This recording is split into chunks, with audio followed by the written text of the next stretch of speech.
Yeah. Well, welcome. It's exactly 7 p.m. Exactly.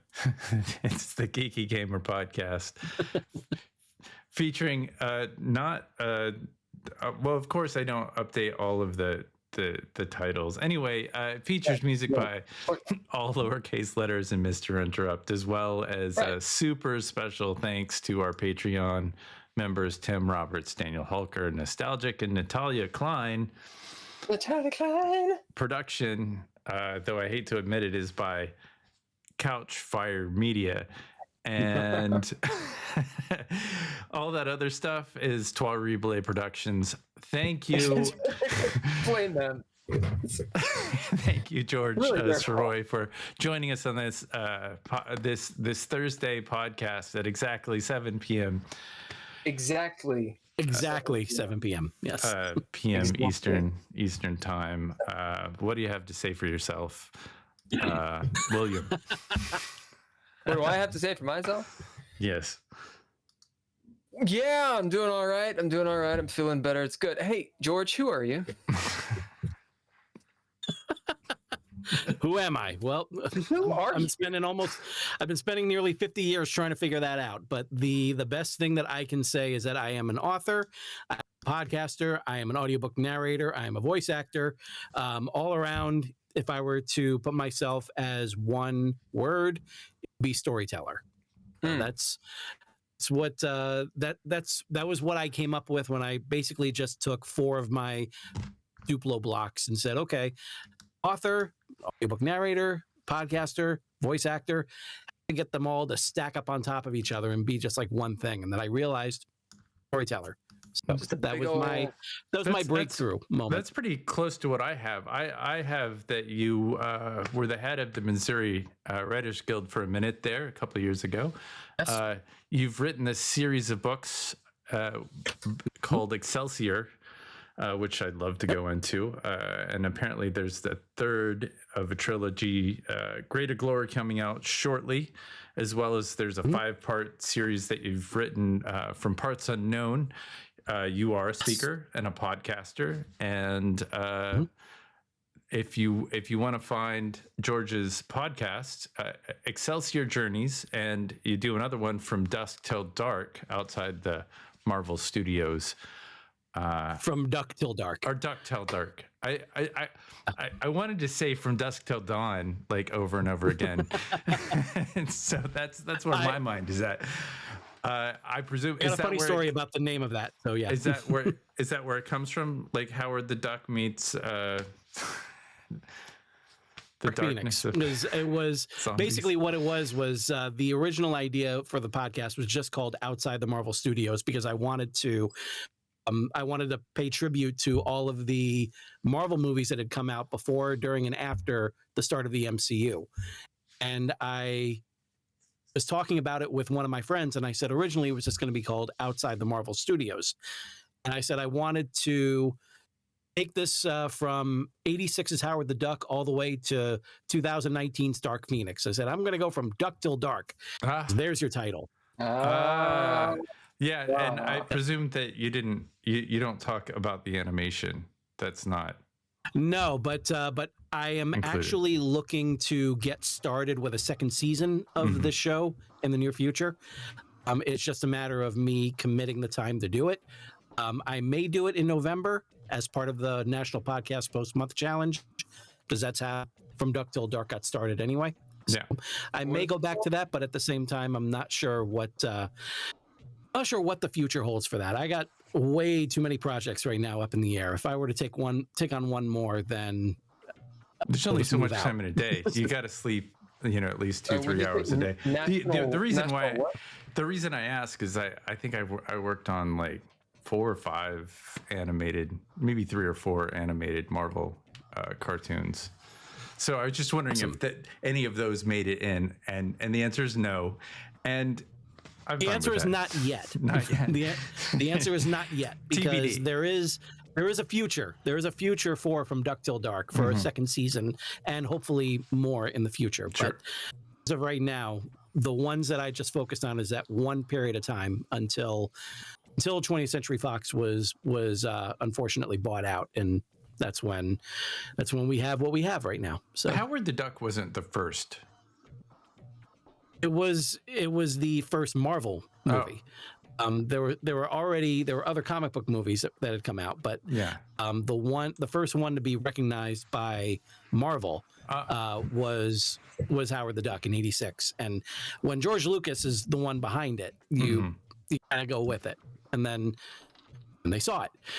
But at the same time, I myself got a real kick out of it, even though I wouldn't say that I would be giving it a full-on recommend. It's got a charm to it that It does. I think works really well. It was one of my favorite movies as a kid. I loved that movie.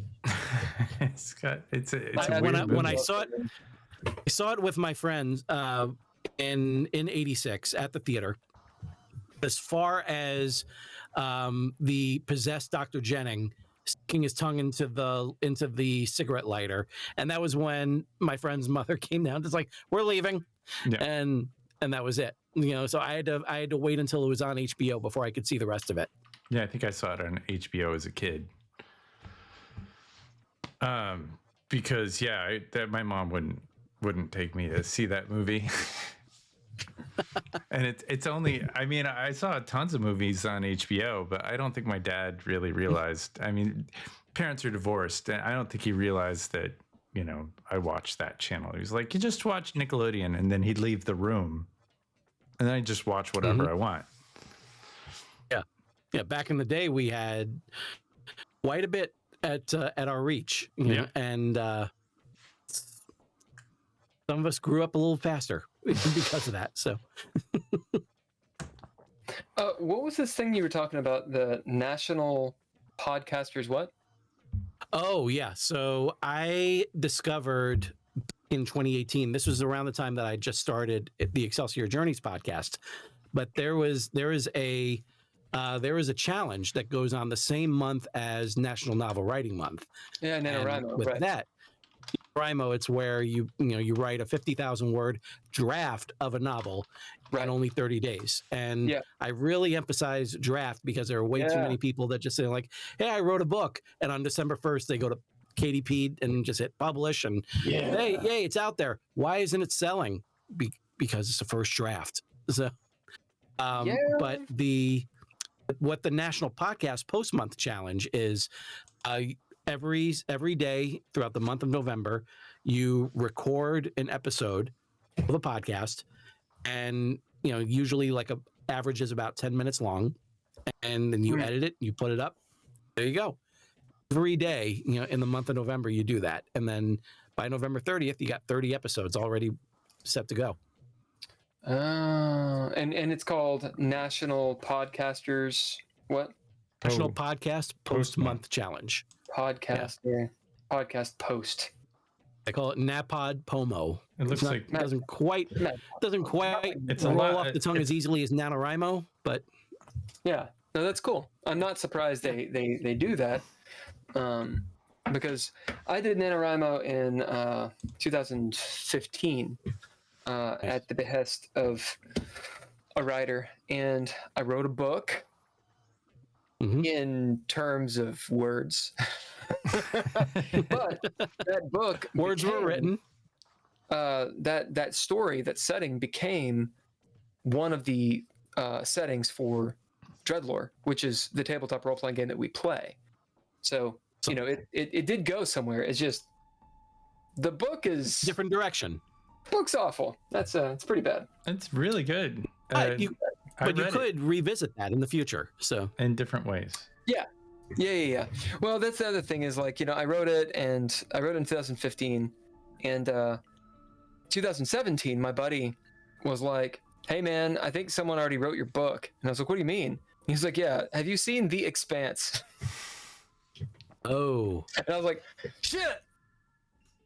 So, I didn't use the F-bomb, so we're still okay. Oh.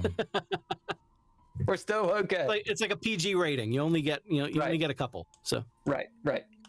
Anyway, enough about me. So you've written well, we're kind of in the weeds. National Podcast Post Month, and this is what got you started on your podcasting. But you had already been writing. Yeah, the podcasting actually started a few, like maybe 1 month or so before that challenge started. Basically, what I was doing was podcasting for a couple of years as part of a roundtable with a group of other authors, and we were talking about all the different do's and don'ts and different things that you should try, or maybe you can try this thing, or a lot of really interesting discussions during that time. And that was around the time that I realized that, hey, I'm having fun podcasting. Why don't I do my own show? And that led to Excelsior Journeys, which is my weekly interview show where I'm talking with creatives, both established and up and coming, and having a blast doing that. But the name itself, Excelsior Journeys, was inspired by a project that I started writing. And that was something that goes back all the way to 1992. And even before that, because when I was in grade school, I had a group of characters that I created with some friends that we just together just to pass time, and we would do like little comic strips with them. And I really enjoyed that. And I just really decided to add some different story elements, and I was ripping off everything that I knew to come up with these stories, because I was the only one that was really reading them, so why not? and I was having fun doing it. And so in 1992, by this point, I had moved from Poughkeepsie, New York to Richmond, Virginia, and I was there for about 4 years, and I'd still been picking up these characters and making something of them, but nothing was really going anywhere for me. And in 1992, that's when I decided I needed a new character. And that was when my English class saw the 1981 John Borman movie Excalibur. And which, if you haven't seen it, it's a wonderful, strong recommend. It's fast. Recommend. You got Picard in that one, right? Yep. Yeah, it's Leon deGrance. Yep. Really? Patrick Stewart is in it. Yeah. Yep. And I fell in love with this movie at first sight. Now, granted, they showed us the PG version, not the R-rated version. Yeah, but there's some nudity in there, I was going to say. Yep. Oh, there's quite a bit. There's a decent amount there, but thankfully they, for my teacher's sake, they showed us the PG version. But it was still great. Still great. And I realized I needed to have this legendary type of character right in the middle of my little universe. And he was going to be someone who was a god in human form. That was what I, started it out with. I was taking elements from King Arthur, Jesus Christ, and Optimus Prime. That was my big three. Oh, nice. And the word Excelsior really came to mind because that was a word that had been with me for quite a while. So it was the New York State flag. You got Stan Lee flashing all of his soapboxes with Excelsior. Yeah, I was going to say that was a question I was going to so is the reason why because that's the first thing that came to mind was Stan Lee. And it was also the ship from Star Trek 3, 4, and 6. And so that word was just always around. And so I decided that was going to be his name. And then the more I learned about the word, I was like, well, it's got to be the name, because the fact that it's an Old English word that means onward and upward to greater glory. I was like, that's perfect for this character. Is that Sulu's ship eventually? Yes. The Excelsior? Yep. Yeah. Mm-hmm.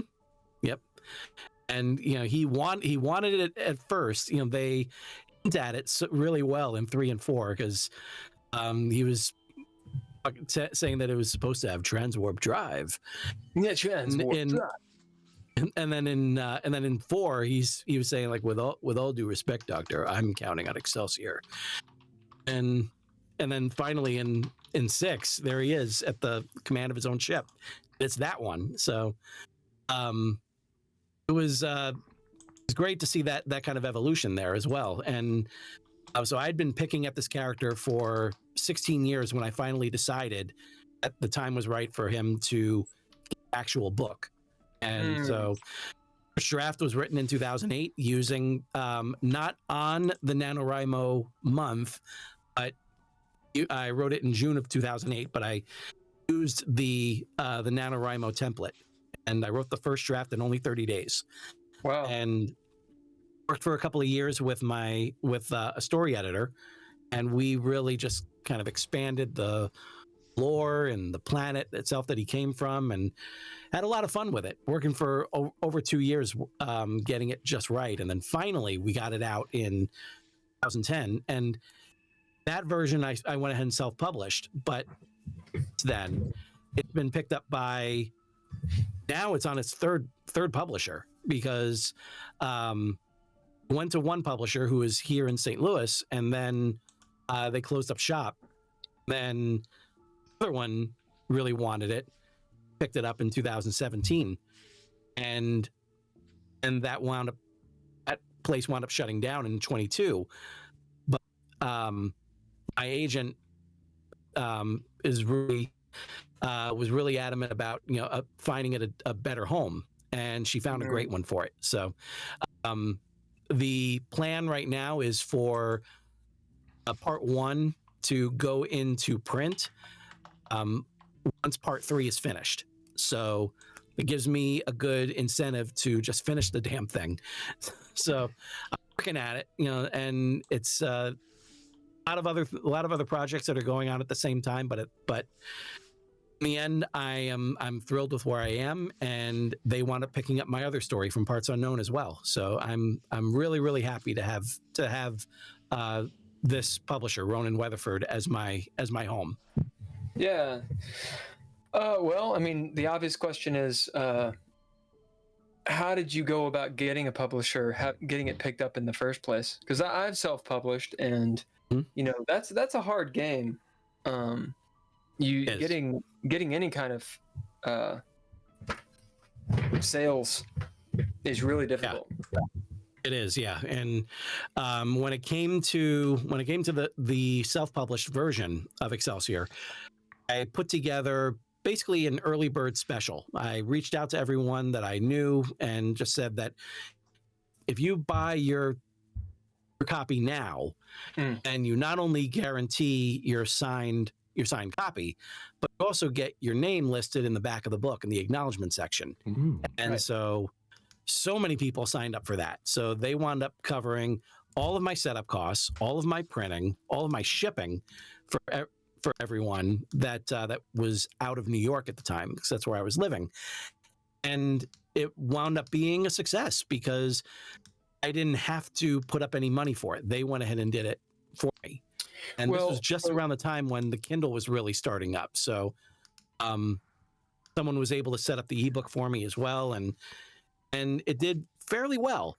But during the time that not long after I made the move to St. Louis with my family, that was when I saw that there was a local publisher here in St. Louis who was looking for submissions.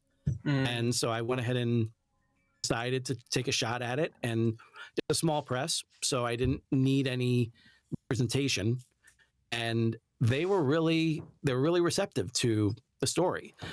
They just said that, it looks like you're doing really well with self-publishing. Why do you want to move over here? And I said, I just feel like I hit my ceiling when it comes to the self-published world.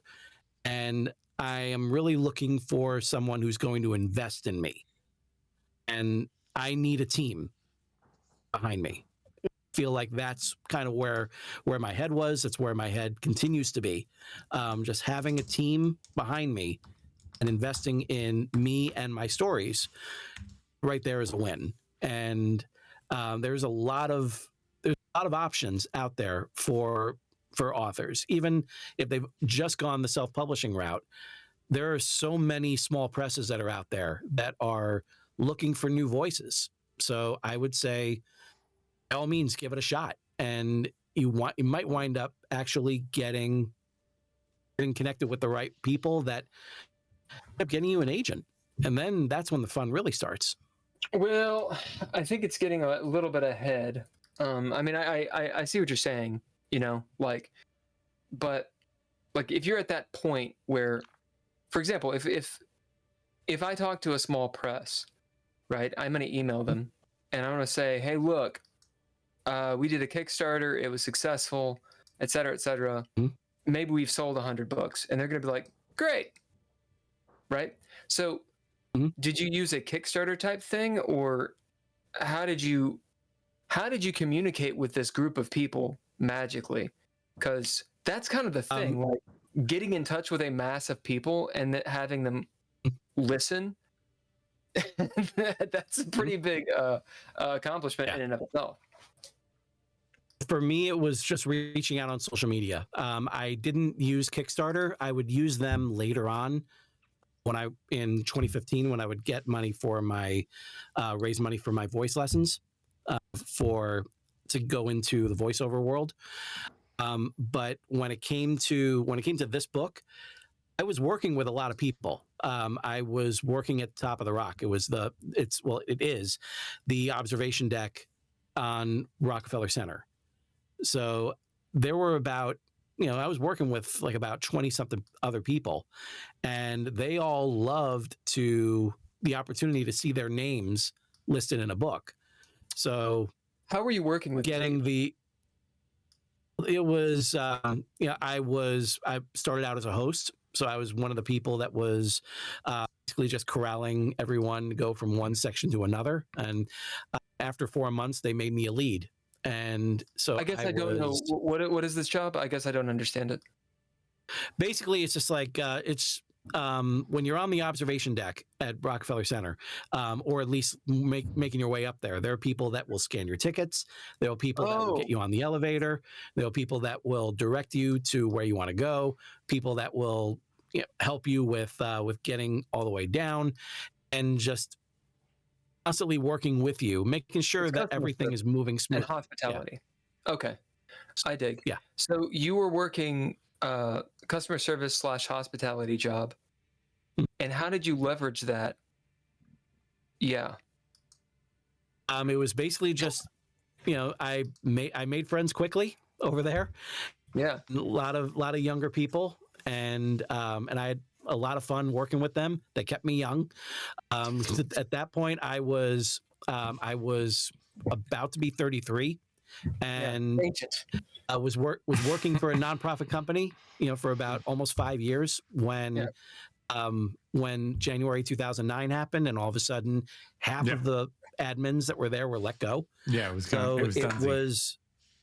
rough. It was rough for quite a few months trying to figure out what I was going to do. And then all of a sudden my wife just said, why don't you try this place, Top of the Rock? You have a story there. It's where we got engaged. And I was like, yeah, why not? And so I applied there on a Monday, had my first interview on Tuesday, my second interview on Thursday, and I was offered the job on that Friday. So all of a sudden it was just like, boom, all of a sudden I'm employed again. Right. And so you were Top of the Rock. This is the place where you're the host and you became a lead, right? Yeah. You too can get a ticket to go up. I think there's an express pass for $100, or if you want to wait in line, you can pay like $50. So I guess what I'm saying is, and then I'm probably beating a dead horse, but I'm kind of stupid, so I'm gonna continue until I understand. How many people were we talking about? Like, let's say you worked with 100 people. I wasn't working with 100 people. I was working with more like, say, an average of maybe about like 30 people or so, like out of all the people that wound up signing up. It wound up being, I want to say, like over 150 people, I think, out of one, because I was reaching out on social media to everyone. I was reaching out to friends, family members. I had written for a website called 411 Mania, which is still out there today. I wrote for that site from 2004 to 2012, and we had a great group of guys that were all like really helping each other out with all their columns and roundtable discussions, and we even did a podcast, some of us, and so I made a lot of friends there. And 411 Mania, is that a wrestling? Started out as a wrestling site. It was originally 411 Wrestling, and then in 2003, the webmasters decided to open it up to all forms of entertainment. it was a year later in 2004. That's when I started, and I was in the, I was in the movies and television zone, and I came up with a column called Scene Anatomy 101, and it was basically just every column was taking apart a specific scene in a movie, why it meant so much to the rest of the film, and did that for about 200 columns. I had a blast doing that column. And it seems like you still do that with your podcast. So I mean, that's a thing. Kind of, yeah. There's I've actually considered kind of reviving Scene Anatomy and doing it as a podcast. Yeah, but your podcast is more niche, whereas that seems like it's anatomy of a scene kind of vibe. Yeah. So I know Ken wants to talk about something else, but I don't. No, let's keep talking about something else. I mean, whatever it is that you want to talk to. So you have 130 people. I still don't understand. Do you have a rockin' social media presence? There are times when I feel like I do, but at the same time, it's just like it. There are so many other people that do it better than me. So many other influencers and everything. But what I'm getting at is, okay, what it sounds like you're saying. So you don't get a bigger presence than Taylor Swift. Is that what you're saying? It sounds like you're saying is this. It sounds like you're saying you asked people at work, okay, who you were cool with, and maybe some people around as well who you were cool with. They were excited. So 150 people, let's say. Then you went on social media, and assuming you're, at the time, a typical dude, you have anywhere from 300 to 1,000 people on social media. Yeah. Unless you have a lot more for some reason, right? So then you talk to people on social media, which is amazing because people don't talk on social media unless it's Twitter.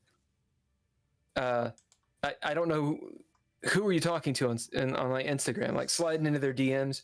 So how many people were Instagram wasn't around then. Like Instagram wasn't really around at that time. It was a Facebook. Like it was MySpace. It sounds like it. It was mainly Facebook. It was mainly Facebook, and it was Twitter.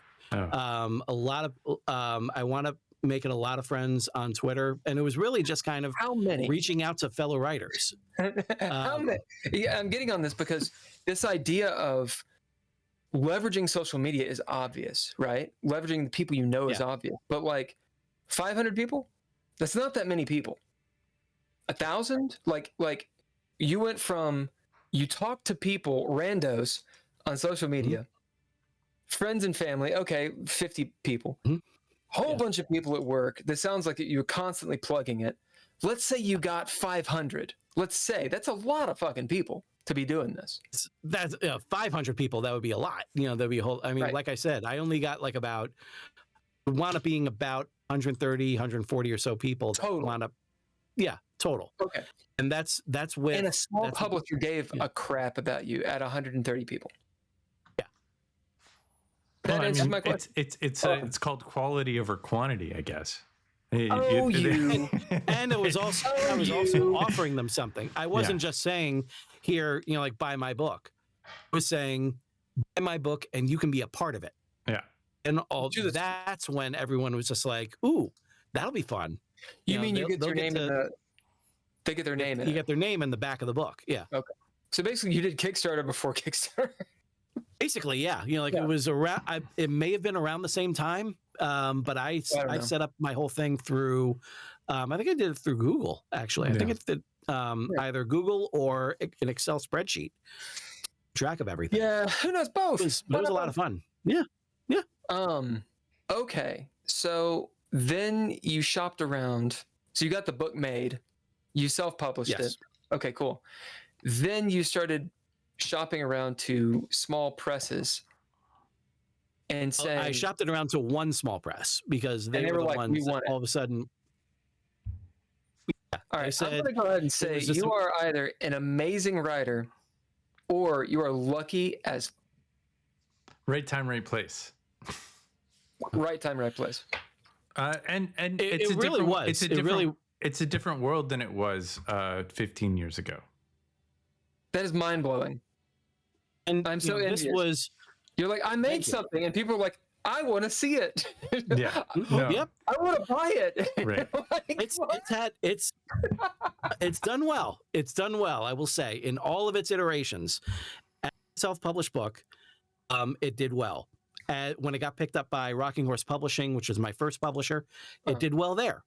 And then when it got picked up by Aloris Publishing, which was the one that would later take it on, and that one was there was a lot of luck around that one, because that one was when Rocking Horse Publishing closed down, when they closed their doors. A publisher behind it, a great friend, Robin Tidwell, she did right by everyone.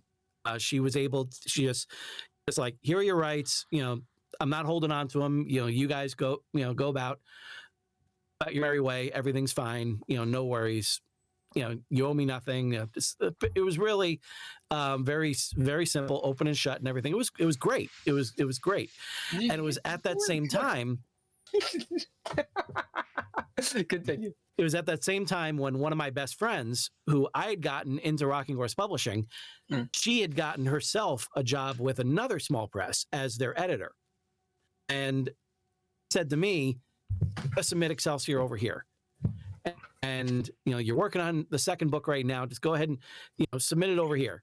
And so I did, and he liked it, and asked if I was open to making some changes in the second act, mainly, just because there's a dip in there, and I feel like some more. He said, I feel like some more character development would really beef that up and really get it to where you need it to go. And I just said, I just want the book to be the best it can be. So, by all means, whatever you want to do, I'm open to making changes, whatever. And my best friend wound up becoming the editor of that book, and he took a sledgehammer to it. And so I had to stop what I was doing on Ever Upward, which was part 2, and It's take it about 2 to 3 months. It was 4,000 pages long because you've been working on it since what, 1982? Is that the reason? 1992, but I didn't actually start writing the text until 2008. Okay, but you had you sat on it. You had the idea. You got into it, and it marinated. It was marinating since 1992, and you until it drove you nuts, and you just had to do it. Exactly. Until you had to get it out. George, I gotta ask you a question, because I am clearly going to be the dick this episode of the podcast. Have you ever failed at anything? Yes. Have you ever failed yes. at anything? Well, that's why he's successful. Have you ever fallen? Have you ever tripped on, bumped your knee? It's success Or is it sort of because of failure. I have been just pulling my hair out over the third book of this trilogy for 6 years now. And it is just because I need to get it just right, because you've seen, I know both of you have gone through. Put my head through this wall really quick. The greater glory. For the greater glory. I don't mind the blood. You've both gone. You've both experienced part 3s in trilogies that just fail to live up to ones that I've written and have gotten picked up immediately. Yes, that really pisses me off. When the Princess Bride part 3 locked in, and the third one just isn't coming along. I know what you mean. Yeah. Because we've seen it many times on for different films where they've had series of trilogy that all have the same structure of part 1. Act 1 is get your character out of the hole that they were in at the end of the second one, and then acts 2 and 3, big battle to wrap the whole thing up. Sure. And except for Star Trek, I want to do that with this one. Right. Well, yeah, I didn't want to do that with this one. Yeah, I wanted to. I really liked how 2 ended, and I'll say, without hesitation, for me. Oh no! Oh, you cut out. The audio cut out. So could you repeat that? What you would say without hesitation? I was as I hesitated. It's like, oh, you don't want to hesitate? Oh well. But part 2 for me is the best thing that I've ever written. Nice. I'm very, very proud of that, and that is Ever Upward. That's Ever Upward. The full title is Ever Upward, Part 2 in the Excelsior Journey. Okay. And I was, there's that level of intimidation that comes with that, because now you got to live up to that one. And even though it was not a huge success when it came out in its initial form, it's got another chance, thankfully, with this new publisher. And I am really excited about the opportunities that the new publisher is offering. So it's going to be a really interesting time when not if, but when Part 3 is finished. It's been a long road with this one, but I feel like it can definitely. I hope that before the end of the year, I can say that Part 3 is finished and it's with the publisher, and then everything will be able to go on from there. I think Bill is a little jealous. No, it's not jealousy. Jealousy's I've been jealous in my time. I am jealous of both of you. I've written 0 books, so jealousy is a state of mind, kind of like happiness. This is my corollary. I don't think jealousy is a feeling at all. It's a state of being, and that's why you can have jealousy that elicits many emotions in a person. So I'm not in a state of jealousy. I'm in a state of attempting to understand and fight cynicism. So, you created when you're doing this, you have to not be you have to go into what you're doing with with some measure of hope within you that you can go forward. Absolutely. If you don't have hope, then you don't do it. But what I'm saying is go on. It's one of the best things I've ever heard is that writers, for the most part, are egomaniacs with low self-esteem. Like that is basically what we are. I wish I could take credit for that, but no, that was Dennis Palumbo saying that in a terrific documentary, Tales from the Script, and that is when I heard him say that, I was like, that's a perfect analogy for us, because we have to go into it feeling like what we are writing is worth the time for everyone to read. We are sending something out that is very valuable to the rest of the world. And as soon as it gets rejected, that's when we immediately shrink up and just say, "Damn it, I knew I was no good." That's why I like writing commercials, because they pay. But ultimately, there's no notoriety there. You just you get the commercial done, you get the money, you leave. And that's great though, because what you're doing is you're just every time you're up at bat and everything, you're hitting those singles. You're getting on base, and by doing that, you are remaining an asset. But how do you stay in it long form? I mean, how do you it seems like it's a focus, like a real. Yeah, it's a lot of focus, and it's a lot of making sure that you don't fall victim to all of the wonderful things that plague us as writers. Anxiety, depression, perfectionism, imposter syndrome, like all of this crap that just I ain't got no imposter syndrome. You're totally poster. Mine runs rampant. That's something that I've been really just had success. Working hard to. Yeah, you finish something, and then you have to succeed to feel like an imposter. Yeah, and you also need there's also falling victim to, looking around on social media and seeing everyone else out there doing so much better than you. And that Right. be crippling. Oh, yeah. You got to get past that. And there are times when it does not able to get past it. Yeah. There's a lot of times, more often than not, these days. On that dark day, what do you do? I mean, when you're just down, you're beating yourself up, sitting in the corner, all lights are off, smelling your armpits. Like what's going on? I listen to music. Film scores are my saving grace, because there's so many different scores that are out there that I can name as just like, ooh, this track inspired this scene. This one inspired this scene. And I've even put together my own soundtracks based on that. And that has been just a real blessing to be able to do that. On your site? Did you write that? Is that, or I know that when I went to your voice acting part, there's a couple of songs. I don't know if I can find it again, but there was my demos. Yeah, your demos. Like I listened to your commercial demo and your animation demo. Oh yeah, and then their track name, artist name.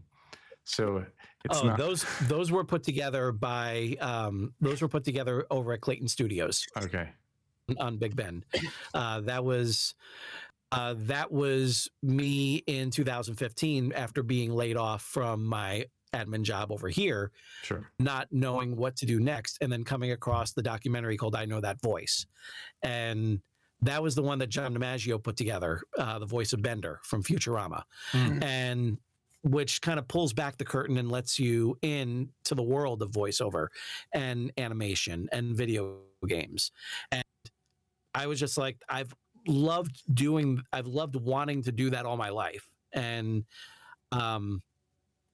so I reached out on Twitter, of all places, and I asked, does anyone know of any voiceover studios that do lessons here in St. Louis? And one person responded and they said Clayton Studios on Big Bend. That place. I've gone past there so many times when I would go to work. And I reached out to them and I asked them, do you do lessons? And they said yes. And they said, we do. We have this whole program called VoiceOver St. Louis. And then they gave the price tag for it. I was like, I can't in good conscience just go ahead and put up that money myself after having just gotten laid off. You went onto Twitter and you got the money. Raised the money. I went on a Kickstarter. Yeah, Kickstarter. And I said, I will narrate 500 words for you for $10, 1,000 words for $20. And I reached out to my fellow writers and I said, this is what I need to do. And any assistance would be helpful.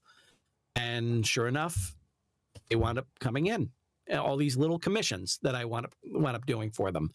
And it was getting them done, sending them over, and they could do whatever they wanted with that MP3. They can put it up on their website and they can use that to promote their own books.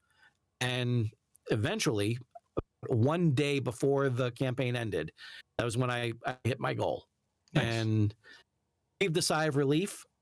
And at that same time, I was interviewing for a different job. And I was like, okay, I got it all set. Here's I got the money. I'm ready to go. And they said, like, well, here's the thing. We can only do this if we have about 3 or 4 different students. And right now you're the only one who's signing up. Oh, no. I'm interviewing right now for this job. It looks like I may get it. And so if it's going to happen, it's got to happen now. Anything that can be done, if there's like a truncated version of this or whatever, what do you suggest? And so the guy said, well, give me a little bit of time. He reached out to the teacher of the class, a really good, really accomplished commercial voiceover artist named Jim Singer. And he came back after telling Jim my story, how I raised the money for this. And they said that he would be willing to teach me one-on-one. And that was great because that was a good 6 weeks worth of lessons, one-on-one with this guy. Yeah, that's amazing. And the day before, the day that I did my demos for both commercial and Nope. You're gone. So the timing was perfect. Yeah, the day you did your demos, what happened? Very next day, I started that new job. Yeah. And it was another admin job, kept it for another couple of years, but for that company I actually wound up doing a lot of narrating for their in-house work, and so that helped me kind of create my niche there. And then it was the next year, that's when I reached out to my publisher and I said, can I narrate an audiobook version of my book of Excelsior? And if you don't do that now, you just forget about it. So what you're saying is that I went ahead. So I narrated part one. Yeah. So I narrated chapter 1. I sent it over to them. They gave me the green light. Narrated the rest of it. Took about 2 months to really get the hang of it. But at the same time, it was done. It was out there as an audiobook. And I had so much fun with that. That's when I reached out to other authors and I said, like me to narrate your books. And for a little while I was doing that. And at first I was doing the royalty share setup on ACX, which is the audiobook creation exchange. It's Amazon. And did several projects through that, and then decided I'm ready to charge people for it. And sure enough, people started paying. Sure. So basically you're saying as soon as somebody tells you no, or that this can't be done, you quit, and that's how you become successful. You just keep it all to yourself. So much that you're quiet. You don't reach out to anybody. So it's success because you're persistent and you reach out to people and you're not alone. I'm stubborn. And very, very stubborn. Like when somebody says no, you figure out a way. Hold on 1 second. my dog is getting wrapped up in my cord here. Hold on one moment. It's attacking you. Well, I think it's a fascinating way to live, and I think that persistence is what there we go. Where success lies. It's just rising above the challenges that you face, and instead of complaining, you think outside the box and you reassess. And it seems like you've had a lot of luck putting so far those thoughts out there and people responding to it. And like I said, stubbornness really plays a part, because if I am suddenly no longer a writer, then it I don't want to say like, then what am I? Because there's I'm very happy to be a husband and a father, and I'm very fortunate that my current employer is took a shot with me, and I'm doing well there, and I'm very, very happy with the life that I'm leading right now. But so much of what I am and what I have, it all stems from the writing. And these characters that have been with me for so long, I feel like I have to do right by them, because they've stuck with me for so long. Excelsior and his crew, they've been with me since '92, and his predecessors, they've been with me since '85. Wow. And the crew that make up From Parts Unknown, they've been with me since 1995, and so it's trying to do right by them. And is it because do they age? Like he starts out in high school, and I presume in 1992, I think I might have been in high school at that point, and I certainly had seen Excalibur, and so in the second book, are they older? Or do they stay in high school throughout the trilogy? Matthew does age. Matthew Peters, the main character in this, he is 17 when the first one starts. The second one starts 6 months after the events of this one, but he is now on a whole other planet.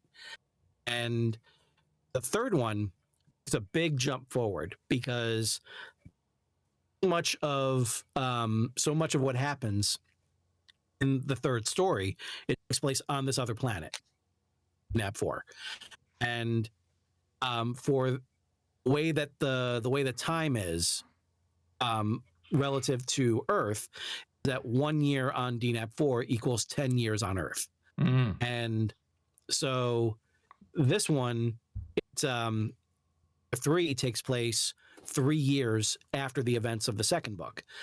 But that also means that it's 30 years on Earth since then. And so that comes into play in this quite a bit. It's kind of like if he was traveling light speed, everybody on Earth would be aging or, close to light speed at a different rate.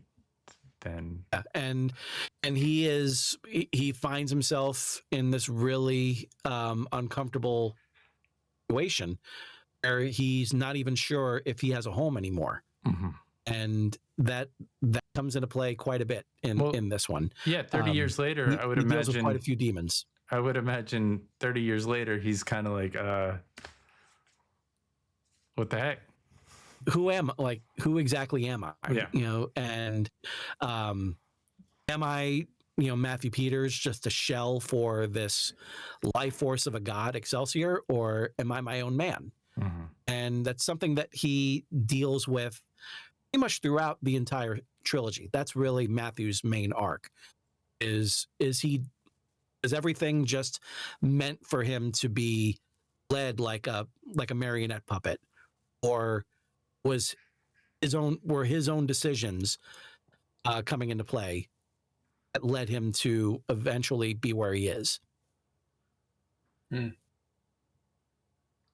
It's wild. So aside from movies, did any real life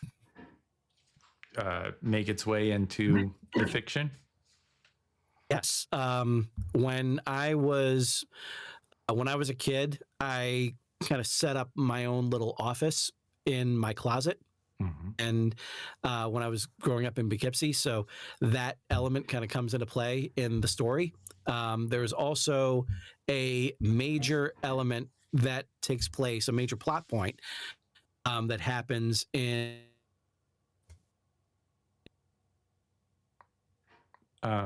So every time something interesting happens, for some reason you pop out. So the major thing that happens is what again? Oh, Discord, I love you. When I was really working on this whole story, when I was really ramping up with it, and I was filling these steno notebooks with it, it was around that time in my senior year of high school. That's when we were given the assignment of keeping a journal every week. And one of my early entries was me just mulling over these characters and just saying, what should I do with them? Should I just stop with them? Am I just fooling myself that anything was going to happen with them? So many of them are just rip-offs of other things. And I'm not really sure, should I try something new? Should I just move on? Just really going back and forth on that. Teacher filled in her comment in the book just saying, I want to know about these characters. So I was like, okay. And I filled pages and pages and pages of the story. And she was so into it and wanted to learn more and more and more about it that it kind of lit a fire under me to really get back into the groove with it. So in the story, Excelsior, there is a teacher that does that encourages Matthew, that really wants him to succeed. And she winds up actually giving him a little bit of extra credit just because of these stories, which is what happened in real life. At my school, at Godwin High School, if you were in your senior year and you got an 85 or higher as your final grade, then you were exempt from taking the final exam. Whoa. And so I took a look at my grade and I saw that it was an 83 in English. Teacher just goes, oh, I don't want to give you the exam. So let's say you got some Excelsior extra credit and added 2 points to the final. Nice. And that was the first time that I felt like I'd gotten paid as a writer. Like it actually, something that I created ended up becoming a benefit to me. And I made sure to tell my mother as soon as I got home that those stupid characters that I was wasting my time with just got me exempt from my final exam. Yeah, you got some extra points. And yeah, I was merciless with that. And to her credit, to my mother's credit, she did acknowledge that she was wrong, and they were not stupid characters, and she supported me the rest of the way. Nice. So she still wanted me to go to law school, but that was that just wasn't going to happen. Make a good hourly rate if you did. Yeah. The thing that you said that really got me is that she wrote in your notebook, and I don't know, if I had a teacher write in my notebook, I would have just gotten pissed. that would have pissed me off. Well, that's what she had to do. Like we got a composition book specifically for this to be our journals, and then for them to write. She said that she would go in and make comments. Yeah, that was part of the assignment. Maybe on Post-it notes or something. I would be okay with that. It's all right. Bill, in mind. Yes. How are you doing? I'm just listening to you, two optimistic fucks. Yeah. How do you find it? You know what you should do. You know what you should do. Just keep going. Just keep going. Instead of complaining, you go straight to hell, kid. You go straight to hell, motherfucker. No. The what he said was he failed. My ass. He failed a bunch of times, and he didn't complain. He didn't fail. No, but he did. He did. People said no. They were like, that's not failing. That's not real failure. I don't want to do this. I don't want to do this thing. They said no, and he was like, I'm gonna. The dream dies only when the dreamer says it's dead. Yeah, that I agree with you. Yeah. I agree with you. Never quit. There's the existential crises of. There's a point where like you don't know what to do. And Ken, this is not just me. If you want to quit, you can. If you want to get mad at me, go on, get mad at me. I'm gonna get mad at you. This is not just me. This is a lot of people face that existential crisis with things that they create. And it's not that they don't put in the work. It's not that they don't put in the drive. It's not that. It's that they get beaten down and eventually they don't know what to do. So they ask other people, what the hell did you do? And oftentimes that other person says, well, here was my situation. And you can glean a lot from it. You can be all optimistic for days. Of course, we can keep on going, et cetera, et cetera, et cetera. Sometimes things just fucking worked out. I think people get lucky. I'm gonna there is definitely a lot of luck in George. I think you're lucky. I think you work hard, but I think you're also lucky. Yeah. I think it's both. Right there is right a lot place, right time. There is a lot that's in my life because I happen to be connected with the right people and the right opportunity suddenly came up. Because back in 2022, about a year into my time on Clubhouse, I'm not sure if you guys have been on Clubhouse, but what is Clubhouse? It still is. It's still around, but it's a social media app that is audio based. So it's it's operated only by being allowed on this quote unquote stage where it's your turn and you unmute your microphone and you talk. And you wound up, in this case, I wound up connecting with a lot of really awesome people, a lot of really talented people. And one of them was running her own group called the 529 Club. And it's a group of creatives. They're voice actors, they're singers, they're musicians, they're writers, they're filmmakers, all these different people. They're all kind of like congregating together. I was just like, those are my people. I need to be around those people. And sure enough, in 2020, Clubhouse has been, like, it started out really big around the time of COVID. Then it just kind of like, and slowly, not right away, but very slowly, it just started losing impact. Mainly just You mean kept on tinkering with it. It's still around. It's still around, but it kept on like But I mean, like, it's still around in the sense that like Friendster was still around during like a few first few years of MySpace. I hope that it does not go the way of Friendster or MySpace, because those contacts really mean a lot to me. But one of the things that they were out there, that they wanted to do a group project, and they had just done an audio drama for someone else, and they said, we're looking for stories for an audio drama. And I volunteered, and I wrote up a quick synopsis of what the first Excelsior book is, and they gave me the green light to turn something that was a 7-hour audiobook into something that would be 1 hour long, have a beginning, middle, and end. And I tried my best to really make it that length. The closest I can do is get it to be 1 hour and 20 minutes. But they eventually relented. They were okay with bumping it up to 2 hours and making it 2 1-hour productions. I ran across it and it was 2 hours long. Is that the audio drama Sunday theater?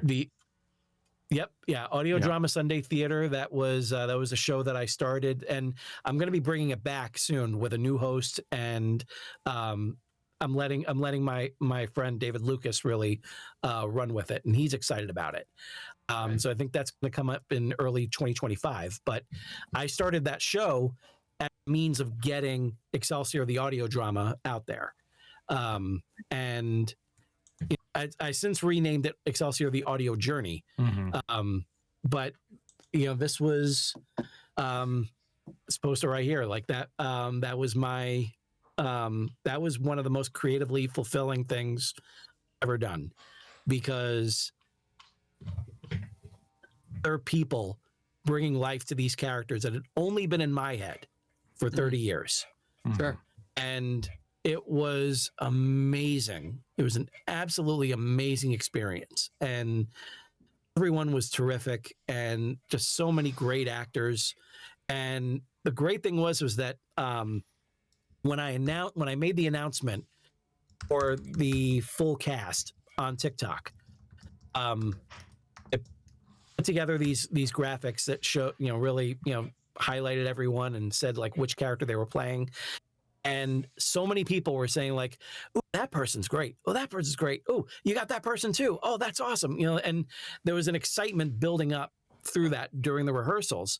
And I'm looking at this and just like, did I just cast The Godfather? Like, everyone was just, all of a sudden, like, everyone's saying how stellar all, like, this person is, and this person, and this person is. So it was like, this is great. This is terrific. Like, I'm having so much fun, like, working with these people. And one of them wound up putting together an amazing score, and another one put together a sound effects library that we're able to pass on second story once I get going on that one. Just a real great production. Did you direct it? I wasn't counting on it. I thought that someone else would do it, but when the producer and I were putting together the cast, she asked me, it was just like, she asked me, have you ever thought of directing? I was just like, I have no directing experience. I'm not really sure what to do with that. And she goes, well, you've had these characters for so long, you know them more than anyone else. Yeah, so exactly. I think you should direct it. Yeah, absolutely. I mean, and then having a background, did you have a background in audio production at that time? Yeah. So, I mean, you could probably find the emotion. You knew the intent. And then, the thing that I know about directing from directing many things, and you probably found this, is like casting is 90%. You really don't have to direct people much. You give them the information, and it's because you cast who you cast that it turns out. So these characters were perfect for you because you cast them. And you wouldn't have cast the wrong people for these roles. They were all just absolutely wonderful. They gave 100%, and they're people from all around the world. Mm-hmm. And everyone was just terrific. And I was I'm so proud of that. And you did it all remote. Experience. Yeah. And I could kind of tell with the audio and some of it, like you did it live. This was a live. You did this live on that website you were talking about, on Clubhouse. Live on Clubhouse. We did it live. We did Sunday, March 12th, and then Sunday, March 19th. And we got the whole thing. Yeah, it was wonderful. Yeah. It was so much fun. And when I've heard other people just saying, like, talk about putting their own audio dramas together, and then I mentioned just in passing how we did it live, and their jaws just drop. It was like, you did it live? Yeah. It was like, how did you do it live? It was just like, we rehearsed our asses off. That's how we did it. And you rehearsed a bunch. Yeah. Yeah. You need to. So you almost did it like a play. Yeah, we did. And thankfully, I mean, we had everyone still like on book, or it wasn't like they had to memorize their parts, but they were just great. They were absolutely great, and I can't wait to get all my other stuff cleared off and get it all finished so I can start adapting. Because that's going to be something really special. Nice. Well, what did you edit it down, or was it just live? You just left it as is, or was there post to it? Nope.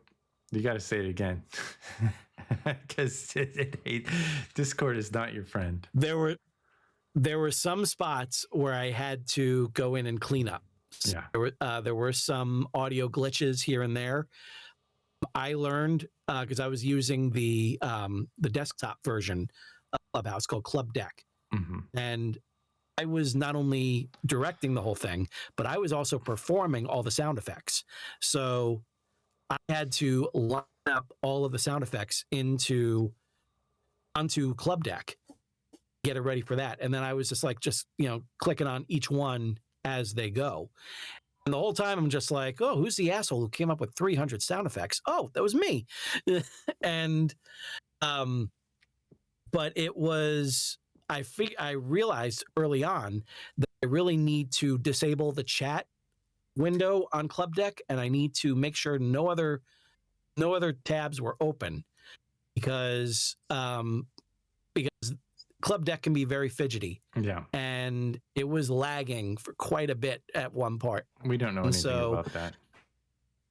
I had to do a bit of cleanup to fix it, but I'm glad that I did, because it's the best that it can possibly sound, and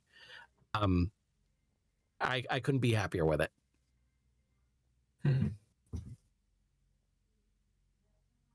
Do you have any follow-ups? No, I mean, it's pretty impressive. It sounds like you found this community on Clubhouse, a la 2020, when people are all online and kind of that's all we're doing. And it was just a great community. It sounds like I don't want to. The word focus is overused. Like it's so overused. Like it's almost like a buzzword. Make focus. Have discipline. It's like, right, but what does that actually mean? Yeah. It sounds like. I say that, it sounds like you've had focus. You've been plugging away at something for a long time. And so when you get on Clubhouse and there's an opportunity to submit a story, you have the story. Yeah. And when you need the skill set that follow along with it, like you already have it because you've been climbing that mountain, so to speak, for a long time. Yeah. And that makes sense.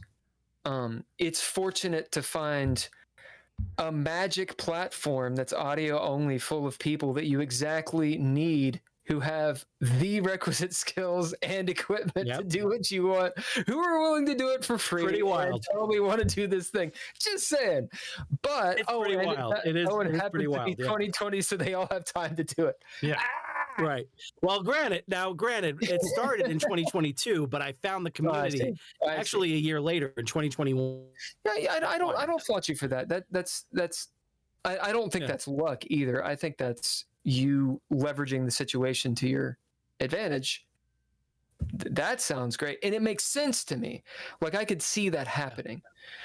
Writing a book and then being like, "Here's a book. Thank you for buying it." That's wild. That's wild. It happened. I'm glad it happened because that's propelled you in all these ways. And had that not happened, I guess my question, had you not been picked up by that small press, that first one, and perhaps this is an obvious question with an obvious answer, what would you have done? I would have.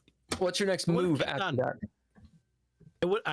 I actually started working on the outline for part 2 before I went ahead and made that submission. So I would say that I would have still kept working on it.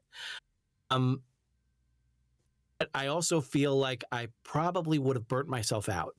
And granted, no, you what? Then would you have complained to someone? I would have. I would have done my share of complaining. That would have been. That it would have been. It definitely would have been a harder road to travel. It really means it means a lot to me to have a community, to have people that are investing in me, whether it's their time or their resources. That to me, just the fact that someone is willing to do that means the world. Oh, I get it. And it would have been very frustrating. But I also feel like as it went on, I probably would have reached out to another small press. Sure. I wouldn't have just confined myself to that one place. I would have tried a different one. Especially because I had made some effort to get more of it done, to get some writing of it done, to the point where it wasn't long before the ebook wound up eclipsing the original self-published version quality. And so as proud as I was of getting that first book out there and doing the whole campaign for it and raising all the money for it and getting to all this stuff, very, very quickly became obsolete because the quality of the ebook just wound up being so much more. A necessary step in the journey for sure. Oh, it's definitely necessary. Yeah. Yeah. So that's interesting because you're a person who's created a lot of your own success. And how do we talk about hypotheticals and in hindsight, who knows what you would have done? But it is interesting to think about if that hadn't worked with the small press, you would have continued trying and continued working on it. But I guess here's my question. And again, it's an unfair question, but I think a lot of people are in this situation. So really what I'm asking is, what is your advice? Let's say the small press doesn't buy your shit. Mm-hmm. And you keep Next. on going, and they just keep on you keep on getting the rejection, and you keep on working on stuff, and now you have 3 books that you're self-publishing, and you can't sell it. So what do you try? What do you do?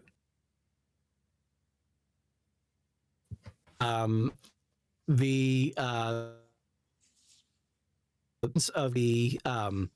of getting this book adapted into an audio drama was wonderful, and just like the process of going through it and realizing, oh, this scene won't work, it's too wordy, there's too much that's going on and everything, but if it becomes something like this, if I have this character telling about it and just kind of catering to the budget that I had, which was nothing, Right. but I could tell a story in other ways.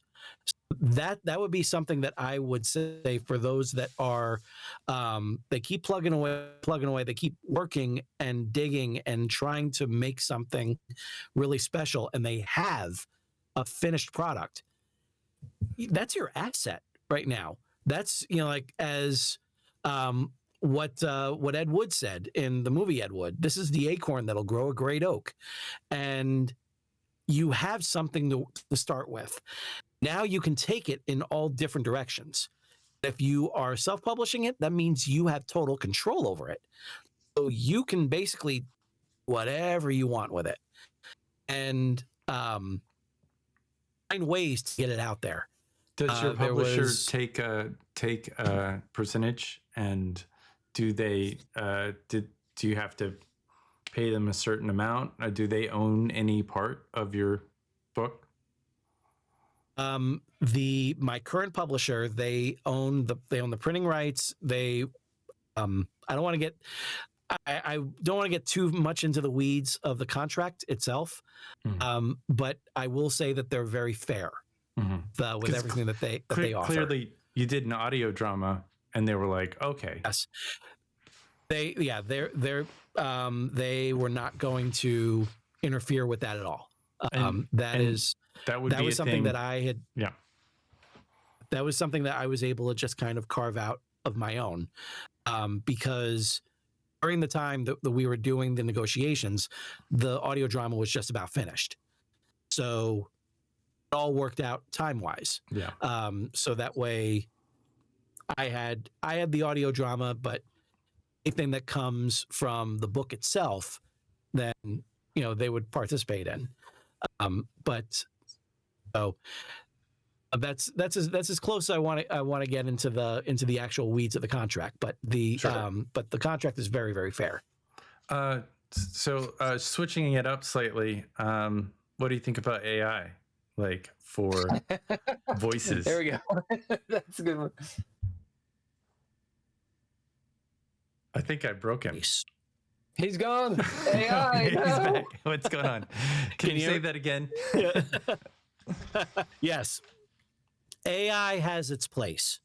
AI should not be the book that you're writing, supposedly writing, while you're busy doing the dishes. Yeah. It needs to do all the other stuff that you don't want to do, so that way you can focus on writing. So you write it out. That's the way I look at it. You copy paste it in there and say, "Can you fix this?" And it fixes it, and then you copy paste it back. And I wouldn't. I don't trust it. I wouldn't trust it because what I put on that page is what I put on the page, and I felt when I was working with my story editor, the first book, there were a few different tangents that she participated in, and they worked for then. But the more I was working at it, the more confident I was in my own voice, and the more I was able to really kind of take ownership over what was going on story in every part of the story. And so by the time the first book was relaunched in 2017 as the best version of it so far, that's all me. And granted, it doesn't get there without my story editor guiding me along the way. So I'm not grading her in any way. She, is a true asset to you read it when you signed off on what she was doing. Exactly. So it's not like, yeah. Basically, yeah. Like what she would do is, I would start, like over here, she would then move it over here, and then I would pull back and it would be right over here. And so there was a great bit of back and forth, give and take, and challenges, because she kept on asking all the different questions about the story, about the characters, about the planet. And there were no right or wrong answers, but I had to commit to those answers. And it was a wonderful experience working with her. I know how that is. Because, you have it in your head, a certain story, and you can have dualities and you can have gray areas. And there's a joke there somewhere, but when you're relaying that information to, for example, a reader, or in my case, a player of the game system, and they're like, hey, so what is the lore about this? What's the answer? Well, you have to make a decision, and then that better line up, right? Mm-hmm. And of course it doesn't. Ever. Yeah. It does sometimes. Sometimes. There's a grace that people have to give with things. Yeah. What is it? George R.R. Martin has like a whole team of people that make sure his Lannisters and his Starks and his Karstarks all line up. Yeah. Like, they spend a lot of time making sure the bits and pieces work. Yeah, Star Trek could have really done a better job, and Star Wars, to that matter, really would have probably benefited from some of that. So, what about AI voice? I will say, are you going to put your voice on? Go ahead. What would you say? I will not. I was saying that when you were talking about Star Trek, I would say that I was actually quite fond of the 2009 Star Trek. Or Kelvin the universe? more I think about, but the more I think about Into Darkness, the angrier I get. It's not. Yeah, Into Darkness pissed me off early on, but go ahead. I the whole time I was thinking, like, and it was just because of the way that they kept on trying to sell it and trying to hide it. And just saying, like, no, we're not doing con. We're not doing con. We're not doing con. I was like, good, because it would be stupid to do that. It was lazy writing. And then if you have this character that has all these incredible powers, that that comes in and interferes with our characters that are really kind of starting their 5-year mission, there's a character right there, and his name is Gary Mitchell. So use him, and then it's con. Yeah, it was to me it was super lazy. Yeah. It was, and I love how they reveal it too. Like, and Benedict Cumberbatch does such all of a sudden just saying his name. He does such a good job, in my opinion, of playing a character. Like, if there had not been a Star Trek II, The Wrath of Khan, I loved the villain that he played. It's just, it had no gravitas unless you were a viewer that knew about The Wrath of Khan. He's like, I'm Khan. And they're like, okay. So? Like, right. Great. Like, yeah. You don't know who I am? And it didn't make sense, because here's the thing. Benedict Cumberbatch, he looks cool. He plays the hell out of villains, but he doesn't look like someone who took over the Earth. Yeah. However, Ricardo Montalban does. He does. Yes, he does. He's got the text, and he's sitting there. If it were not for my ingenious and the cargo bays, like, that dude took over the Earth, or very nearly. Yeah. I mean, they had so much to do with eugenics. He could have just been a eugenics baby, and it would have worked. Just don't make him Khan. Show this alternate universe of what would have happened if anyone who's really smart enough. It's why we don't jive with eugenics. in the Star Trek universe because they always go fucking batty and take everything over. Speaking of Star Trek Enterprise, what do you think? Enterprise, I liked it for the most part.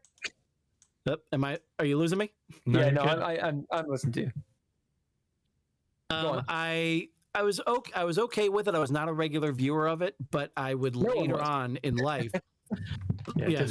Exactly. It's why it only lasted 4 seasons. But I am an absolute sucker for the mirror universe. So the fact that they actually did a 2-parter based around that and made it brilliant, so good, makes it brilliant. And not only that, but they brought in the Tolian web too. Dude, it's like it's so good. All right, check it out. Everyone can fuck themselves. Star Trek Enterprise, every single episode is awesome. Save one. The last one. The last one. I could not. the watch clip it. show. It was not. It was not good. I thought the reason people didn't watch, it's because of the theme song. So they got knocked out of it. It's bad. It's bad. Early on. And they try to make it faster, and it's so bad. Yeah. No. It was It's like awful. that theme song could eat a biscuit. The thing is that we're finally getting into their stride. Yeah. Season 4 is amazing. They really kick up the Mirrorverse. You care. I mean, you got Brent Spiner. Yeah. Just rolling it. Mhm. It's such a good damn show. Yeah. And they cut it off at the knees. Yeah. Season 5 was supposed to be, I believe, the end of the story. Yeah. And they killed it. The last episode, you're just sitting there like, but wait. Yeah, you were in the middle of so many different things. They were completely like, screwed. It's in the future. Everything's solved. Yeah, we did it. And we're done. The end. Storytelling. One of the worst ends to any series. Spoiler alert. I say. So Star Trek Enterprise, great. What'd you think of Discovery? Discovery has muted you. Yeah. You have been censored by the Discovery. Oh, not yet. No, Still gone. Just gotta try it. We're gonna get you back somehow. We're gonna bring it back. I'm telling you, Star Trek Discovery has censored us. It was so good that it ended your ability. So good. Here, let's start saying good shit about it. I love Star Trek. I like the main character. Is he really back? That's what's. Okay. Yeah, we can hear you now. Okay. Yep. I like Michael. Which, just kind of looking at the time right here, I don't have too much time left. Yeah. It's all good. But I was, I admired it, but I need to actually sit down and watch it. I liked the pilot episode. I was happy with that. And I saw like what the direction they were going in and everything, and I was intrigued. I am way behind on a lot of my Trek viewing. All the Paramount Plus stuff I need to like. Strange New Worlds is awesome. Yeah. It's good. Strange New Worlds is solid. I've heard that. It's solid. I've heard Strange New Worlds is solid, and season 3 of Picard apparently is required viewing. Season 3 is great. Honestly, season 1 and 2. Okay, if you go into Picard like everyone does, thinking that it's going to be the next generation, you're going to be sorely disappointed because it is not the next generation. Season 3, they finally were like, "Hey guys, they want to see Luke Skywalker." Give them Luke Skywalker. That's season 3 of Picard. They're like, it's just make it TNG, guys. Just do it, and they do, and it's good. Season 1 or 2 are good. They're not bad. Think of them as how do you challenge Picard, and that's what they do. My brother told me that, and when he told me that, I was like, holy shit! Now I get it. Season 3 is great. It's a pretty good send off. Discovery, I watched the first season. I dislike what they did with certain things, but I think it is a pretty solid season. It doesn't feel like Star Trek. It's dystopian-ish, and they're all bigots. And I don't really understand that. And from what I understand, season 2 and 3 kind of just go off. Trying to challenge the philosophies of Roddenberry, almost like just trying to. I get see if they hold up. My issue is Star Trek is supposed to be. It's one of the only optimistic science fictions about humanity. Like it is actually optimistic. Now, of course, in TNG, they deal a lot with this idea of paradise being Earth and people who fall through the cracks. But they deal with that in the 80s and the 90s. Like they deal with the idea of transgendered people in the 80s and the 90s in Star Trek, TNG. They do it in such a classy way. It's not at all ham-fisted, which maybe it should be. But in season 1 of TNG, you see dudes in dresses. Never mentioned. Yeah. It's never meant. No one. Why? Because in the future, no one cares. It is totally cool. Right. It's all good. It's all gravy. So not to switch this up a little bit, but I did want to ask you a few questions about from Duck Till Dark, outside the Marvel Studios podcast that you do. Do you have a favorite outside like Marvel Studios film?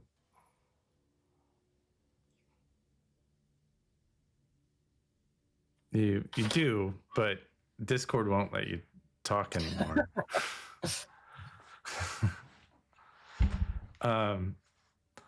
There you go. You're back. How about now? Yep, we're back. Okay. Probably my favorite of the movies would be X-Men First Class. Mm-hmm. I absolutely adore that one.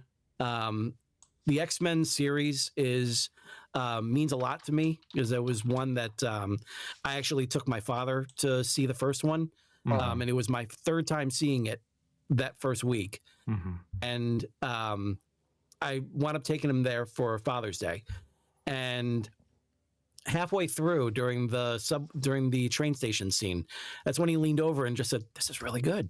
I was like, "I told you," and then years later we went to see the second one together, and it was my second time seeing that, and I remember him saying afterwards, he said that he said, "I really like that first one, but this one just kicked its ass." Are you talking about I know, right? Men versus X or X1 and X2 and X3, not the First Class? Yeah. Okay.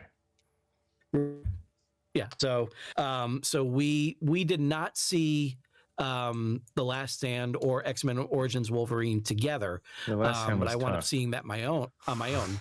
Yeah. Yeah. Definitely, dips in quality, especially X-Men Origins Wolverine. That one for me, it was just like they retconned that out of existence. I'm happy with.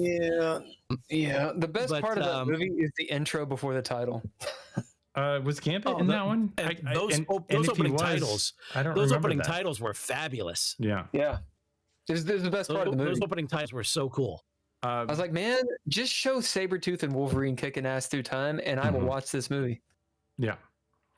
Do you? That was really like the best part of it. Did you read the comics? Or are you more of just watching the movies, taking them at face value? Did you get into like the powers and abilities, and go kind of geeky into what is in the comic book as source material and those stories specifically and how they relate, or do you more just dive into the films? And I've always been like a casual reader of the comics. I've never considered myself like a full-on comic aficionado. But there are certain characters that I definitely like kind of latch onto, and certain storylines comics I really latch onto. Right. And I am totally, I'm of that weird mindset that I actually think that the take on Phoenix herself in X-Men The Last Stand was a better take than what was done in Dark Phoenix in the movie. Yeah. Because it makes much more sense, so much more sense to have that kind of power building up within Jean all her life. Sure. It makes more sense.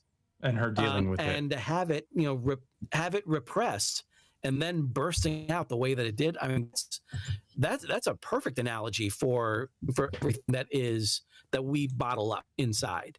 Yeah. And when it's finally let out, it's a flame. Mhm. The fact that it was in the Dark Phoenix movie, we saw that she had that power, but needed to be amplified by another power that came from another planet, and that power attracted aliens to come down. It was Sure. Well, the Phoenix there was isn't parts I liked in it. Yeah, there were parts I liked in it, but it was a mess. It was definitely a mess. Dark Phoenix reminded me of a party when all the other cool kids had left. Yeah. And because like Logan had come out, Yeah. and it was the amazing work that it was. Yeah. And I easily put Logan, and I would put that in the top 5 of probably my favorite comic book movies. Okay. Time maybe.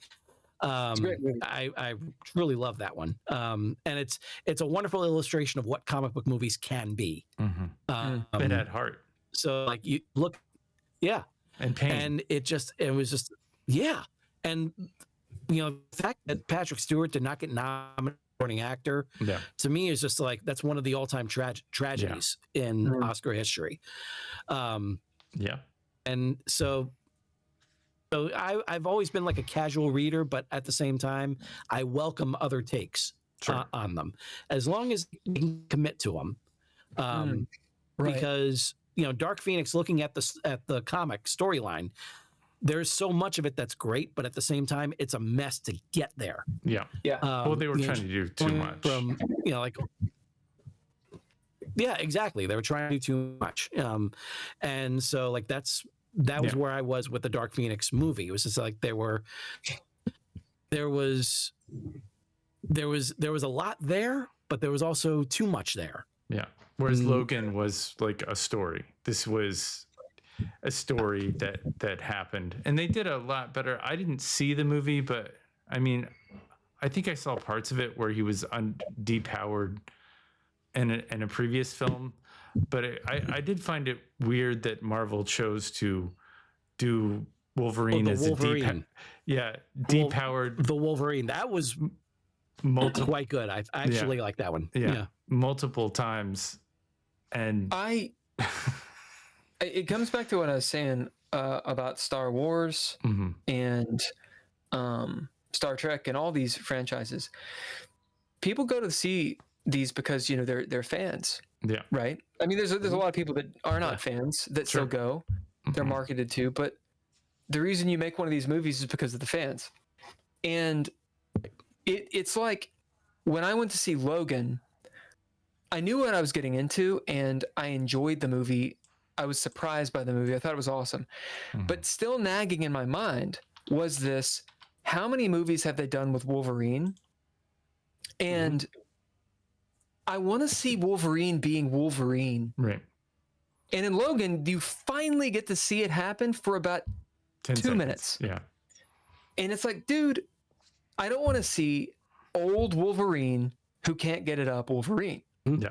I want to see a Wolverine movie where Wolverine is Wolverine. And they keep on just trying to give a spin on it. Just give me the Wolverine movie, man.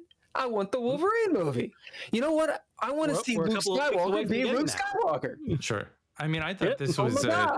I mean, it's amazing to me every time I see these, the images from this movie, and I thought the whole time I was just watching a Mel Gibson film. It was like Mel Gibson plays Wolverine. Have you seen the new? Or is it even out? The new Deadpool? No, I don't know if it's out or not. But comes out next week. I think he's playing. It will probably be Wolverine being Wolverine. This weekend. Wolverine. He's got the yellow suit with the ears and stuff like that. So finally, you get your Luke Skywalker moment. I'm assuming we're finally gonna get Luke Skywalker. This won't be. But the Deadpool versus Wolverine, it won't be in your podcast because it's not. It came out now, but at the same time, it's something that if if I'm able to do like a season 2, then that's obviously definitely going in there. Yeah, but did you cover the Spider-Woman? I covered Deadpool 1 and 2. Oh, I covered Deadpool 1 and 2. I did not cover. Yeah, Madam Web was Madam not. Web. Yeah. That's also like one of the things. It was just like, do I want to go and go into all these different Sony movies? Like, yeah, because I watch Craven. Do I want to watch? Do I want to watch Morbius? Yeah. It's a different style, and it's a different take on the universe.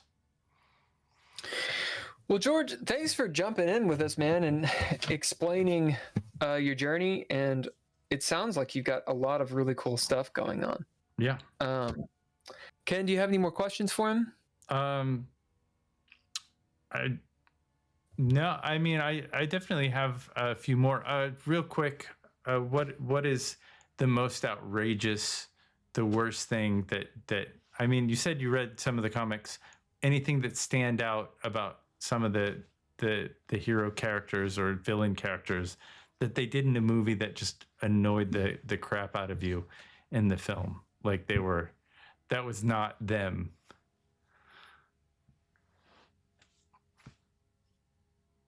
You got to say it one more time. Thankfully, I can read lips. What? Yeah. Why is? I don't know why it's not picking you up. Still not. I think it's two things. I think it's internet and Discord. Yeah, the internet. I think it's the sound card. If I was going to make a guess, he's got a good mic with a great sound card. Yeah. And like Discord won't even run with my sound card. So I have to use a USB mic. So the fact that it's working at all, you get it to work with your. It's because I'm using a Scarlett 2x2. Yeah, well, I have a Scarlett 4x4 that it just rejects fundamentally. It's a USB 3, it's a USB-C. I'm sorry, interface. Yeah. Well, so's mine. Is it? I'm not really sure. Yeah. George, we can't hear you. George, it really has been a lovely conversation. The parts we did hear from you, and I guess the powers that be at Marvel have decided that the superpowers that be. We can't talk. Can't talk about the big studios. They don't want the dissent on this podcast. They don't want it. They don't want to hear it. They don't want to hear it. But if you do ever do a cartoon version, podcast version, and want to interview me about some of the cartoons, I'd be happy to be on that. Not that you're inviting me to be there, but that was a long time ago. Yeah, out. Yeah, I think it's more of a Wi-Fi issue. Yeah, on his. Because the lag seems more like Wi-Fi. There was a lot of lag. It seems like he'd have good internet in Missouri. Yeah, slight, but honestly, most podcasts are recorded and they're not live. Yeah. So I wouldn't be surprised if it's that. We've run into that a few times. Yeah. With people, but we can always try Zoom and just do the break at the Zoom thing until we get enough Patreon people to be able to. I think what he said, if we learned anything from George's comment about, we have to ask our group, our people. Oh yeah. Everybody pitch in a little bit more. That's the thing is the discipline and the focus. Mm-hmm. He's like, I'm a storyteller, but he starts off as a writer, and he's writing and he's completing things, and he gets some success with it, and then that morphs into these other elements. But the thing is that what I learned, what I heard from him is he's a writer at heart. Yeah. He is writing. He's writing. So yes, he's doing a voice acting, he's doing these things, but it all kind of comes back to developing stories, writing them down, and then being able to push them out with that focus. This is what I do. then just constantly being like, hey, look, this is what I do, putting it quote unquote out into the universe or whatever the Scientologists want to say. And that I think has a lot of power. My own self, I've struggled with, I'm doing right now 3-4 different endeavors. Yeah. You spread like yourself GGP, pretty thin. Dreadlore, Yeah. acting, Yeah. Chess with Bill, 4 different things, which really they have synergy, but they are 4 different things. Yeah. And then also what you do to pay your rent on. Oh, and then work. then work. Then work. That's the 4 things that I do. That's a real thing is work. You've got to and leveraging, being out in Los Angeles.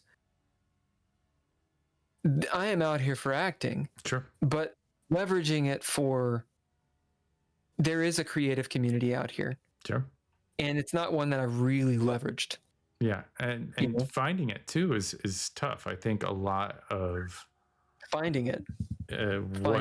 What you, because it's not like it's advertised, because if it was, right, you would be in it because you would know where to go. There would be a website. Well, so there would everyone. be so would everyone. Everyone would connect. And so it's like, Christopher Guest did this.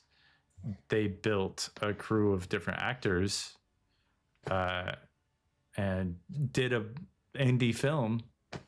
Yeah. And then did it again. And they just kind of riffed off each other and built off each other. SCTV, Saturday Night Live.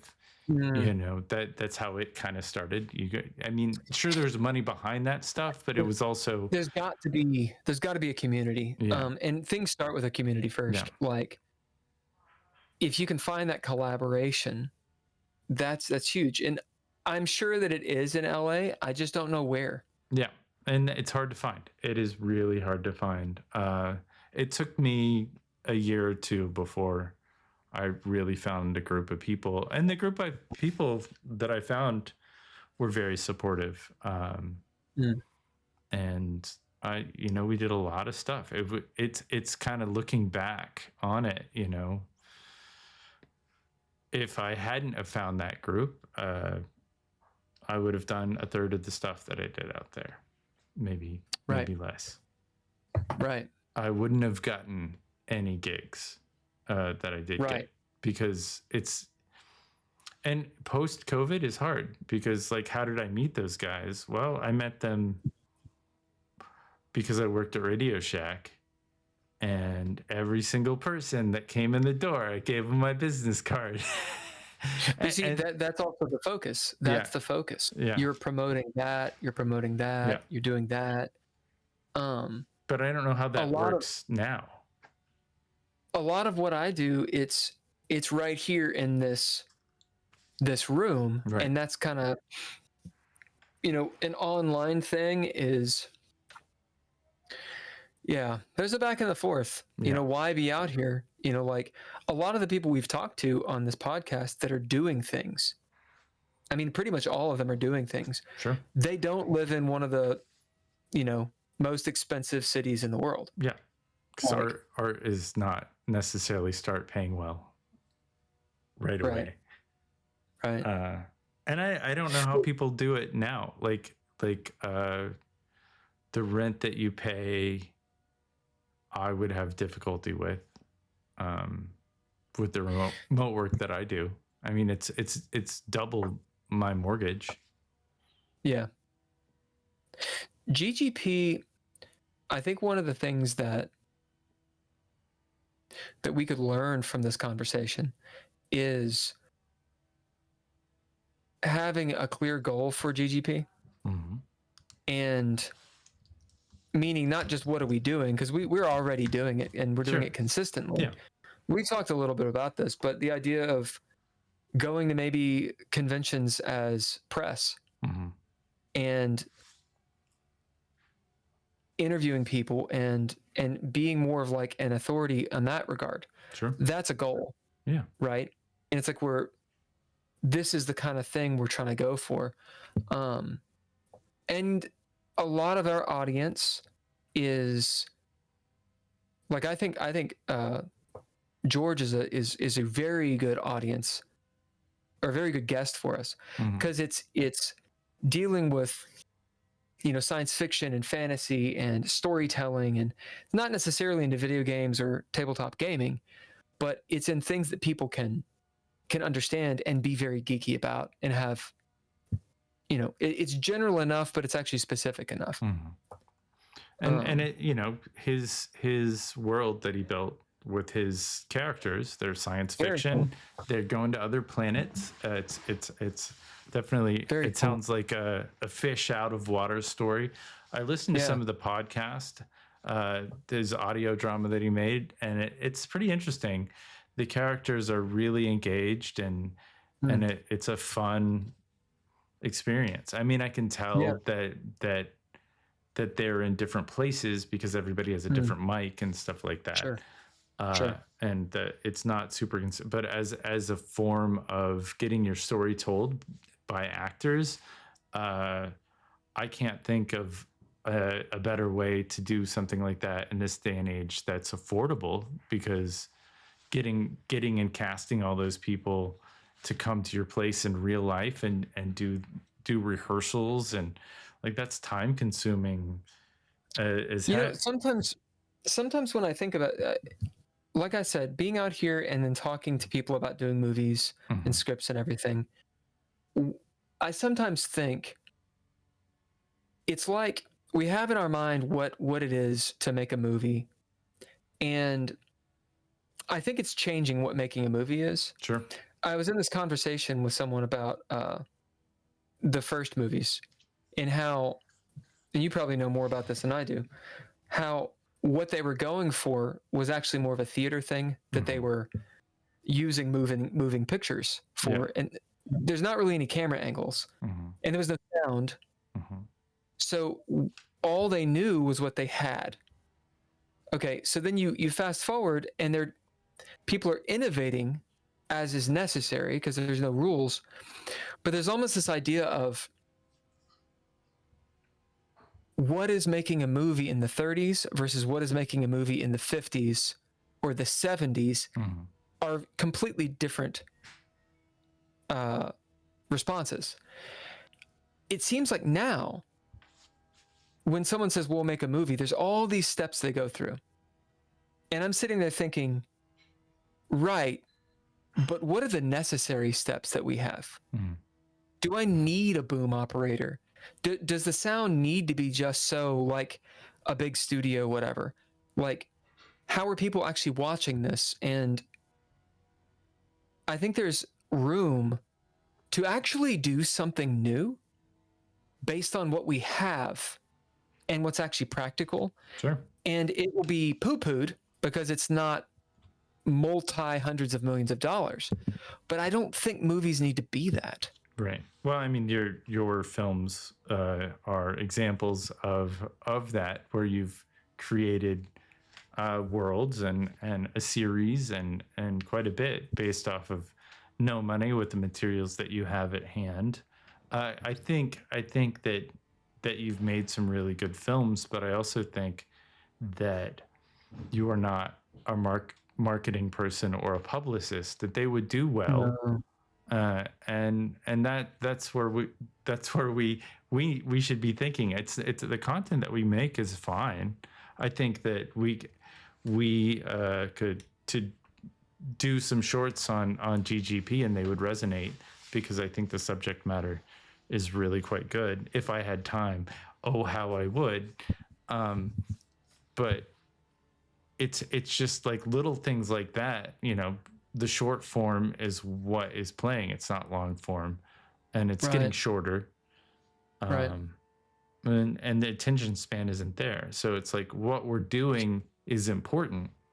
Like socially, we're definitely creating an archive and a conversation, and we're getting, you know, solutions and asking good questions, and that lead to other questions about the content that we're creating.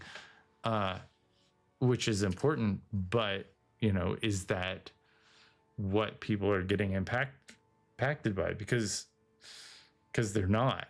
That's not people don't, if you look at the conversation in our zeitgeist right now, it's a conversation based on looks and appearance, and there's no depth or quality to actual specifics.